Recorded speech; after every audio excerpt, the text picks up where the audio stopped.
السلام علیکم، کیسے ہیں آپ سب لوگ؟ امید کرتی ہوں خیریت سے ہوں گے۔ آج جو میں آپ کو حکایت سنانے جا رہی ہوں اس کا نام ہے جبر و اختیار۔ کسی چور کو شاہی پیادے پکڑ کر کوتوال کے پاس لائے اور بتایا کہ اس شخص کو ہم نے عین چوری کے موقع پر گرفتار کیا ہے۔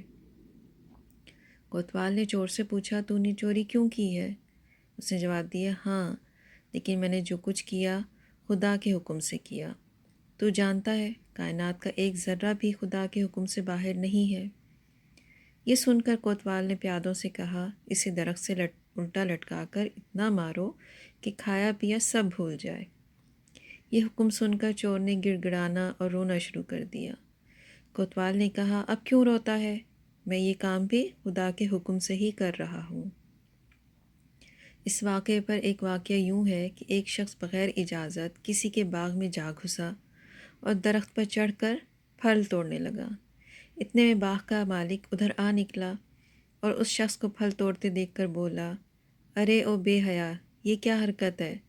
پھل توڑنے والے نے جواب دیا، اگر اللہ کے باغ سے اللہ کا بندہ اللہ کی پیدا کی ہوئی کھجور توڑ توڑ کر کھائے تو اس میں بے حیائی کی کون سی بات ہے؟ خدائے بے نیاز کی بے زوال نعمتوں پر سانپ بن کر بیٹھنے والا تو کون ہے؟ یہ سن کر باغ کے مالک نے اپنے غلام سے کہا، ذرا مضبوط سی رسی اور کوڑا تو لے آ تاکہ میں اس اللہ کے بندے کو جواب دوں۔ غلام دوڑا دوڑا گیا اور دونوں چیزیں حاضر کر دیں۔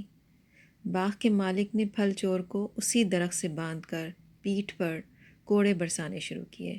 چور نے فریاد کی، ارے بھائی، کچھ تو خدا کا خوف کر، کیا مجھے مار ڈالے گا؟ اس نے جواب دیا، چیخو مت، اللہ کی پیدا کی ہوئی لکڑی سے اللہ کا ایک بندہ اللہ کے دوسرے بندے کو مار رہا ہے۔ یہ کوڑا بھی حق ہے اور میں بھی اللہ ہی کے حکم کا پابند ہوں۔ آخر اس چور نے اپنی کیے سے توبہ کی اور اقرار کیا کہ بے شک انسان کو قوت اختیار حاصل ہے۔ جو کہانی میں آپ کو سنانے جا رہی ہوں اس کا نام ہے خدا کی قدرت۔ یہ ایک عربی شاعر ہیں، ان کا شعر ہے اور جس کا مطلب یہ ہے، خدایا تیری برکت، دنیا کی تمام نہریں میٹھا پانی لے کر بہہ رہی ہیں اور زمزم ہی کو خاص طور پر کھاری بنا دیا گیا۔ یہ تمثیل کے انداز میں ایک بڑی گہری حقیقت کا اظہار ہے۔ دنیا کو اس کے بنانے والے نے اس طرح بنایا ہے کہ یہاں تمام سطحی چیزیں مزیدار ہیں اور تمام گہری چیزیں بے مزہ ہیں۔ اگر آپ کو اعلیٰ ظرفی کا ثبوت دینا ہو تو آپ کو غصے اور نفرت کا کڑوا گھونٹ پینا پڑے گا، جبکہ تنگ ظرفی کے لیے اس کے سوا کوئی چیز کی ضرورت نہیں کہ آدمی کے اندر جو تلخی یا کرواہٹ پیدا ہو وہ اس کو دوسرے کے اوپر انڈیل دے۔ اگر آپ کو کوئی حقیقی کام کرنا ہو تو آپ کو باصول آدمی بننے کی سختی برداشت کرنی ہوگی، جبکہ بے مقصد انسان بن کر جینے کے لیے صرف اتنی بات کافی ہے کہ جہاں جیسا موقع ہو وہاں اسی روش کا مظاہرہ کر دیا جائے۔ اگر آپ کو کسی اعلیٰ مقصد کے لیے جینا ہے تو پوری زندگی پر طرح طرح کی روک لگانی پڑے گی، جبکہ میں بے مقصد زندگی گزارنے کے لیے صرف یہ کرنا ہوتا ہے کہ اپنے آپ کو بے لگام چھوڑ دیا جائے۔ آزادی کے بعد ہندوستان کی جو پہلی منتخب پارلیمنٹ بنی، اس کے ایک ممبر پروفیسر ہیرن مکھرجی تھے۔ پارلیمنٹ کے ایک اجلاس میں شرکت کے بعد جب وہ دہلی سے کلکتہ کے لیے روانہ ہوئے تو ان پر ایک عجیب کیفیت گزری۔ تیز رفتار ٹرین کی فرسٹ کلاس بوگی ان کو لیے ہوئے دہلی کے جنوبی علاقے سے گزر رہی تھی۔ انہوں نے دیکھا کہ ریلوے لائن کے کنارے جھگی جھونپڑیوں اور گندے محلوں کا سلسلہ ہے جو دور تک چلا گیا ہے۔ ان کو یہ سوچ کر سخت صدمہ ہوا کہ آزادی کے انقلاب نے چند خوش قسمت لوگوں کو تو بہت کچھ دیا ہے، مگر کروڑوں عوام کے لیے اس انقلاب کے پاس کوئی چیز نہیں۔ کلکتہ پہنچ کر انہوں نے سابق وزیر اعظم پنڈت جواہر لال نہرو کو ایک خط لکھا، جس میں اپنے مذکورہ تاثر کا ذکر کرتے ہوئے یہ درج تھا کہ جب میں دہلی کی ان غریب بستیوں سے گزرا تو میرے دل میں یہ خیال آیا کہ یہ لوگ اگر مجھ سے پوچھیں کہ تمہاری آزادی سے ہم کو کیا ملا تو میرے پاس اس کا کیا جواب ہوگا۔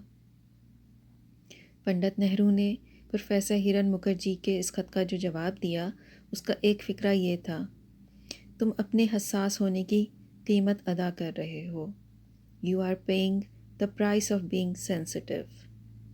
بے ضمیر انسان کو کروڑوں جھونپڑیوں کا منظر کسی پریشانی میں مبتلا نہیں کرتا، مگر جس شخص کا ضمیر زندہ ہو اس کو یہ گندی جھونپڑیاں اسی طرح تڑپا دیں گی کہ اس کا نرم گدا اس کے لیے کانٹوں کا بستر بن جائے. اعلیٰ انسانیت ہمیشہ تلخ گھونٹ پی کر پلتی ہے، جبکہ گھٹیا انسان بننے کے لیے سطحیت اور موقع پرستی کے سوا کسی اور چیز کی ضرورت نہیں ہوتی. امید کرتی ہوں آپ کو آج کی کہانیاں اچھی لگی ہوں گی. حساسیت اچھی چیز ہے، مگر صرف اپنے لیے ہو تو وہ خود غرضی بن جاتی ہے. اپنے ساتھ ساتھ دوسروں کے احساسات کی بھی پرواہ ہونی چاہیے. ایک بہت اچھی چیز پڑھی میں نے: اپنا کندھا صرف جنازے کو دینے کے لیے مخصوص نہ کرو.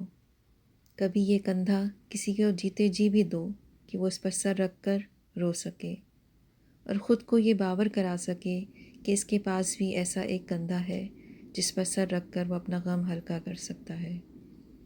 مرے ہوں کو تو کوئی نہ کوئی کندھا دے ہی دیتا ہے. زندہ لوگوں کو کندھا دینے والا ہی در حقیقت میں انسان کے لائے جانے کا حقدار ہے. اپنا بہت سارا خیال رکھیے گا، دعاؤں میں یاد رکھیے گا. مجھے فیڈ بیک ضرور دیجیے گا اور میرے چینل کو اپنے دوستوں، اپنی فیملی میں شیئر کیجیے گا. اللہ حافظ.